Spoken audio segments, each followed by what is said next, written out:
allez bien. Je suis vraiment super heureuse de vous retrouver aujourd'hui. Donc aujourd'hui j'instaure un nouveau type de vidéo. Je me suis dit que ce serait sympa en fait, tout simplement parce que c'est bien de varier les sujets, tout ça, donc voilà, je me suis dit pourquoi pas après. Donc ces vidéos se nommeront SOS Balai Chaud. Déjà pourquoi SOS Balai Chaud? Tout simplement, si on traduit SOS, ça se traduit par Help Me, donc c'est quelqu'un qui demande de l'aide en fait. Et balai chaud, bah, c'est le ballet, c'est un gala, c'est une représentation, voilà. Souvent en danse classique, enfin bref, moi c'est comme ça que je le traduis, en tout cas j'ai trouvé sympa de l'appeler comme ça. Donc vous êtes en train de vous dire ouais mais de quoi tu vas nous parler là? Pendant les SOS Balai Chaud, en fait je vais vous donner des conseils pour tout ce qui est de quand vous aurez en fait une représentation, quand vous aurez un gala, quand vous aurez une audition, tout ça. Je vais vraiment centrer le sujet là-dessus lorsque je ferai des SOS Balai Chaud vidéo. Voilà, je me suis dit que ce serait sympa tout simplement parce que je parle beaucoup de la pratique de la danse, tout ça. Mais on va dire que quand on est en représentation et tout ce qu'il y a autour, ben je vous en parle pas forcément. Donc je me suis dit que ce serait sympa, voilà, de vous donner, en fait ça va être principalement des conseils tout simplement. Je pourrais aussi peut-être vous faire, si vous en avez envie, des tutoriels, genre tutoriel coiffure pour la scène. Même si je sais très bien qu'on n'a vraiment pas souvent le choix pour la coiffure, ça c'est très fréquent. Pareil pour le maquillage, si vous voulez, je vous ferai un maquillage de scène. Pareil, la plupart du temps, on n'a pas vraiment le choix pour le maquillage. Enfin bref, si jamais vous avez choix libre pour votre coiffure ou votre maquillage, ça peut être sympa. Donc voilà, si ça vous plaît, dites-le moi. Pourquoi? Enfin bref, j'arrête mon blabla. Voilà, maintenant je vais vous parler de la vidéo en elle-même. Donc aujourd'hui, je viens pour vous donner quelques conseils pour éviter le stress pendant une représentation, pendant un gala, pendant une audition. Voilà, quelques petits conseils parce que on a très souvent tendance à être stressé pendant les représentations, un truc de fou. Enfin après ça dépend vraiment des personnes, du caractère, tout ça, mais la plupart du temps c'est pas tellement du stress, enfin si quand même, mais c'est plus du trac, surtout parce que on n'a pas de raison de s'en faire souvent et on se fait une montagne de ce qu'il n'y a pas lieu d'être. C'est pour ça que je vais partager avec vous mes petits conseils pour éviter de stresser. Donc on va commencer tout de suite. Je vous parle d'abord du jour d'avant, les jours d'avant, la veille ou les jours d'avant. On a très souvent tendance à stresser quelques jours à l'avant, genre 2 jours avant le jour J. Et donc c'est un stress purement inutile, total quoi. Bon, le stress en soi c'est vraiment inutile, mais là c'est encore un stress de plus et c'est encore un stress qui va vous rendre mal, donc voilà, c'est vraiment un stress qu'il faut essayer d'éviter. Donc mon tout premier conseil pour vous, ce serait de parler à vos amis, à votre famille, à votre animal de compagnie, chien, chat, lapin, hamster, tout ce que vous voulez, de quelqu'un en tout cas qui pourra vous écouter, parler de vos angoisses, de ce qui vous fait peur, pourquoi en fait vous êtes stressé tout simplement, essayez de chercher au fond de vous pourquoi, quelles sont les raisons de votre stress et donc précisément, et par exemple vous allez leur dire bah ouais j'ai peur de rater ce tour là, ou j'ai peur de tomber sur scène, ou, voilà. Et puis vos proches, je suis sûre qu'ils sauront vous réconforter, et puis ils sauront vous montrer en fait que votre stress est vraiment inutile. Donc toutes ces genres de craintes, ce sont des craintes inutiles parce qu'il n'y a pas à s'en faire. Par exemple, la crainte numéro 1 on va dire, c'est d'oublier la choré juste avant de rentrer.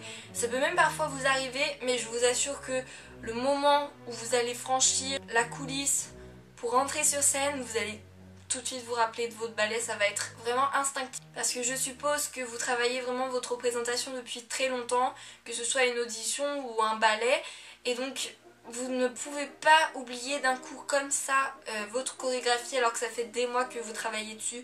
C'est pas possible, franchement c'est vraiment pas possible. À moins de vraiment avoir un problème de mémoire grave, mais sinon c'est vraiment pas possible. Donc vous en faites pas pour ça parce que ça risque pas de vous arriver, je vous assure. Pour vous donner un exemple, on était à l'entracte du gala et nous on recommençait en premier en fait. C'était notre ballet qui était en premier. On ouvrait la seconde partie du gala et donc en fait je savais plus faire de tours tout à coup. Je ne savais plus faire de tours alors qu'il y avait des tours dans le ballet, donc j'étais bien mal barrée pour vous dire. Puis en fait finalement j'ai vraiment bien réussi mes tours et il n'y avait pas de quoi s'en faire. Voilà, sur le moment j'ai un peu flippé quand même, je me suis dit ouais ce serait bien quand même que je puisse faire mon tour là, mais en fait finalement j'ai très bien réussi, donc voilà, ce genre de crainte il n'y a vraiment pas à vous en faire, Vraiment évitez ce genre de stress parce que c'est du stress purement inutile. Second conseil, ça rejoint un petit peu le premier, évitez d'imaginer des scénarios catastrophes. Ne vous dites pas je vais oublier la Corée, je vais rater ci, je vais rater ça. Vraiment ça sert à rien, je suis sûre que vous allez réussir votre ballet. Tout le monde se trompe, c'est possible que vous vous trompiez au cours de votre ballet, au cours de votre représentation, de votre prestation tout simplement. Mais on fait tous des erreurs, même les plus grandes danseuses étoiles, ça leur arrive de se tromper. Après vous allez vous dire ouais mais imaginons je tombe sur scène. Dans le pire des cas si vous tombez vous vous releverez, donc il n'y a vraiment pas à avoir peur. Je pense que la pire des choses ce serait de se faire mal sur scène, mais voilà. Ne vous imaginez pas scénario catastrophe parce que ça va vous handicaper plus qu'autre chose. Donc troisième petit conseil, c'est plus pour se détendre pour vous en fait. Le stress s'enlève en fait en faisant des choses qu'on aime, en se détendant, on se vide dans la tête. Et donc pour ça, pour se détendre, rien de mieux qu'un bon vieux film. Vous savez ce film là que vous adorez et que vous regardez tout le temps, et bien regardez-le. Ça va vous faire le plus grand bien. Donc les films surtout c'est bien, ou les livres d'ailleurs, c'est vraiment le mieux pour se vider la tête parce que ça vous plonge vraiment dans un autre contexte et vous vous sentez vraiment dans un autre monde. Ça permet de décrocher vraiment de la situation réelle on va dire, de vous dire ouais je suis dans ma chambre, là je suis en train de stresser, demain j'ai mon audition, demain j'ai mon gala, je sais pas comment je vais faire, je vais mal faire, je vais me tomber, je sais pas quoi. Voilà, vous allez vraiment vous mettre dans un autre contexte, vous allez vous évader on va dire, et ça va vous permettre de vous enlever en fait les soucis quotidiens. Puis ça vous met vraiment dans un rôle, dans une histoire, dans le rôle d'un personnage, dans la peau de quelqu'un, et ça vous vide la tête complètement. Donc ça c'est un conseil très très important si jamais vous avez envie de vous déstresser, de vous détendre. Conseil suivant, donc prenez soin de vous, faites ce qui vous plaît, faites des choses que vous aimez, donc ça va un petit peu avec le conseil d'avant, c'est de faire des choses qu'on aime, prendre soin de soi parce que ça va vous permettre pareil de penser à autre chose. Donc bien évidemment évitez tous les trucs en rapport avec la danse parce que sinon ça va forcément vous y faire repenser. Pareil pour le conseil précédent, évitez de regarder un film sur la danse par exemple, sinon vous allez y penser constamment. Donc le but c'est vraiment de vous sortir de ce contexte et donc voilà, prenez quelque chose qui est pas du tout en rapport avec la danse, je sais pas, avec une autre de vos passions par exemple, pour vraiment vous couper du monde de la danse, au moins pendant cet après-midi là, pour pouvoir être ensuite mieux le jour d'après. Conseil suivant, se préparer psychologiquement et s'organiser. Donc quand je dis psychologiquement, je veux dire pensez à l'heure où vous allez partir, pensez à quel moyen de transport vous allez utiliser pour arriver à destination. Voilà, pensez à toutes ces petites choses, ces petits paramètres là que l'on ne prend pas forcément en compte mais qui en fait sont très très importants. Ça va jouer un rôle en fait important sur votre stress, sur votre état. Si par exemple vous allez partir pas à l'heure, que vous savez même pas quel bus il faut prendre, si vous y allez en bus par exemple, vous allez vraiment stresser, ça va vous mettre un stress supplémentaire. Donc pensez à tout ça. Moi je sais que pour moi la préparation psychologique c'est très très important.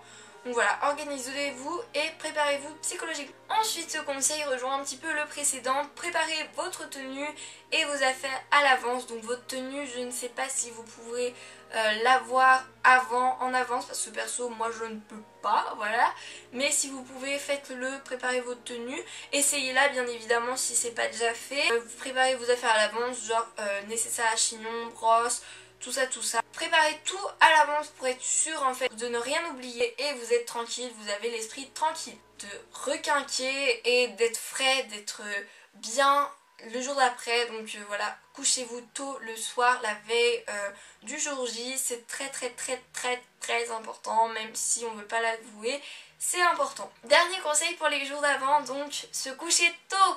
Alors ouais, c'est un conseil qui nous déplaît tous un petit peu. Mais il faut se coucher tôt parce qu'une bonne nuit ça fait toujours du bien, ça permet. Ensuite on passe au conseil pour le jour J. Donc premier conseil, le matin du jour J, réveillez-vous avec une musique que vous aimez. Ça va tout de suite vous mettre de bonne humeur. Ça va vous faire penser à autre chose, même si vous vous dites que ce matin c'est le jour de l'audition, c'est le jour du gala, c'est le jour de la représentation. Et ben voilà, vous allez être de bonne humeur, vous allez être plus détendu forcément que si vous mettez la radio et que vous entendez machin a été tué, ou que si vous entendez une musique que vous n'aimez pas du tout. Voilà, là ça va vous mettre de bonne humeur, ça va vous mettre le smile on va dire. Donc c'est un petit détail mais c'est quand même un petit peu important, ça a son importance. Second conseil, manger une banane. Alors vous allez vous dire oulala, tu disjonctes, qu'est-ce que tu nous racontes là? Donc ça a été prouvé scientifiquement, il me semble que les bananes ça diminue le stress. Je sais pas trop ce qu'il y a dans la banane, mais il y a vraiment un composant, je sais pas si on peut dire ça, pour la nourriture, qui fait que ça va vous déstresser, ça va réduire le nombre de... Je vais pas dire n'importe quoi, je suis pas scientifique, mais en tout cas ça a été prouvé scientifiquement que la banane réduit le stress. Et puis ça permet aussi de vous remplir un petit peu le ventre aussi. Pour celles qui n'aiment pas les bananes, mangez une pomme de terre parce que c'est un de mes méfaits. Conseil suivant, partez tôt pour être à l'heure. Et oui, c'est très important. Ça rejoint un peu le conseil de s'organiser, savoir à l'heure à laquelle on part, parce que la veille, normalement, si vous avez suivi ce conseil, vous serez préparé psychologiquement, vous saurez exactement où il faut aller, quel mode de transport vous allez prendre et à quelle heure vous allez partir. Et puis bien évidemment, vous aurez votre sac tout prêt, donc plus qu'à le prendre et à partir. Donc voilà, partez à l'heure, vraiment, faites-moi plaisir, partez à l'heure, parce que si vous arrivez déjà en retard à une audition, c'est pas du tout sérieux, ça va donner une image vraiment mauvaise de vous dès le départ, alors que vous avez peut-être du potentiel. Donc voilà, partez à l'heure, arrivez à l'heure, parce que si vous partez en retard comme une dératée, ça va vous mettre vraiment un stress supplémentaire, donc évitez ça s'il vous plaît. Puis ensuite, les conseils juste avant de rentrer sur scène, parce que c'est beau de se préparer avant, mais il y a vraiment le moment fatidique juste avant de rentrer sur scène où on a les jetons pour être froid, on a le trac. Après, comme je l'ai dit en début de vidéo, ça dépend vraiment des personnes, des caractères, tout ça. Mais la plupart du temps, même si on n'a pas de stress, franchement, on a du trac, et ça, je suis sûre que c'est pour la plupart d'entre nous le cas. Juste avant de monter sur scène, premièrement, faites des petits exercices de relaxation, comme par exemple le Neiguan. Je sais pas si vous connaissez, donc c'est une technique chinoise qui consiste à prendre son poignet et vous allez mettre en fait deux doigts, et là vous allez arriver à un point par ici, et donc vous allez faire des petits ronds comme ça. Voilà, vous massez cet endroit là et ça stimule en fait, ça permet vraiment de vous calmer et de calmer le stress, et ça aussi ça a été prouvé. Puis ensuite par exemple contractez vos muscles, puis relâchez-les. Des petits exercices dans ce genre, vous pouvez en trouver facilement sur internet ou demander à votre prof ces petits conseils pour se relaxer. Puis ensuite, travaillez votre respiration, c'est très important. Ça permet vraiment de jouer sur le stress. La respiration, ça joue sur le stress. Si vous respirez bien profondément, vous allez tout de suite moins stressé, vous allez être plus détendu. Alors que si vous avez une respiration qui va à 100 à l'heure, c'est clair que vous n'allez pas être détendu. Vous inspirez, vous expirez bien tranquillement. Vraiment, vous essayez de vous détendre et de calmer votre rythme cardiaque. Puis ensuite, avant-dernier conseil, serrez un objet comme un stylo dans votre main. Donc vous pouvez prendre un petit peu n'importe quoi, du sens que ça rentre dans votre main. Et donc vous prenez votre stylo dans votre main et vous le serrez, et vous allez mettre en fait tout le stress que vous ressentez dans tout votre corps, dans votre tête, tout ça. Vous allez venir le mettre dans cet objet là. Donc ça marche franchement bien. C'était mon prof de techno qui m'avait appris à faire ça pour les représentations orales. Donc ça marche aussi, ouais, si vous avez un oral, en fait vous mettez tout le taux de stress que vous avez en vous dans cet objet là, et je vous promets que ça marche. Et tout dernier conseil, tout simplement positiver. Ça rejoint un petit peu les tout premiers conseils, pas faire des scénarios de catastrophe, tout ça, mais positiver. Dites-vous que ça va être un bon moment, que vous allez vous donner à fond, que vous allez passer un super bon moment sur scène, que vous allez avoir de la prestance, que vous allez montrer aux gens ce que vous savez faire. Et voilà, dites-vous que vous faites de la danse classique, c'est pas pour rien, c'est une passion, vous adorez ça, et donc c'est pas pour rien que vous êtes là. Donc éclatez-vous tout simplement, donnez-vous à fond, et puis ça va très bien se passer, je suis sûre. Et puis au pire des cas, même si vous faites des erreurs, même si le pire cas vous tombez, relevez-vous, c'est pas grave. Donc voilà, prenez vraiment du plaisir et je suis sûre que tout se passera bien. Voilà, mes conseils pour vous sont terminés. J'espère vraiment qu'ils vous auront aidé, parce que c'était vraiment ça le but de cette vidéo, c'est que ça vous soit utile, parce que je suis sûre qu'on est tous au moins un peu stressés avant de monter sur scène. Donc voilà, j'espère que ces techniques vous auront appris, on va dire, à déstresser avant de monter sur scène, à déstresser les jours d'avant et le jour J, puis aussi à mieux vous organiser. Donc si ces conseils vous ont plu, n'hésitez pas à me le dire dans les commentaires. Donnez-moi votre avis sur ce genre de vidéo, si vous avez envie d'avoir d'autres vidéos de ce style, de la série SOS Ballet Show. Si vous avez des idées, n'hésitez pas à me mettre en commentaire, je suis vraiment réceptive à tout genre d'idées. Même si je fais pas toujours ce que vous me suggérez de faire, parce qu'il y a des fois je ne peux pas essayer de comprendre. J'essaye au maximum de répondre à vos attentes. Voilà, je suis très heureuse de vous avoir tourné cette vidéo, j'espère qu'elle vous aura plu. N'hésitez pas à m'envoyer également des mails à l'adresse dancewithmecontact@gmail.com. Juste en dessous, là je pense que je mettrai ici. Merci encore pour tout, je suis très heureuse de continuer cette aventure YouTube avec vous. C'est vraiment une aventure fabuleuse que je suis très heureuse de partager. Voilà, je vous fais de gros bisous et puis je vous dis à bientôt, bisous.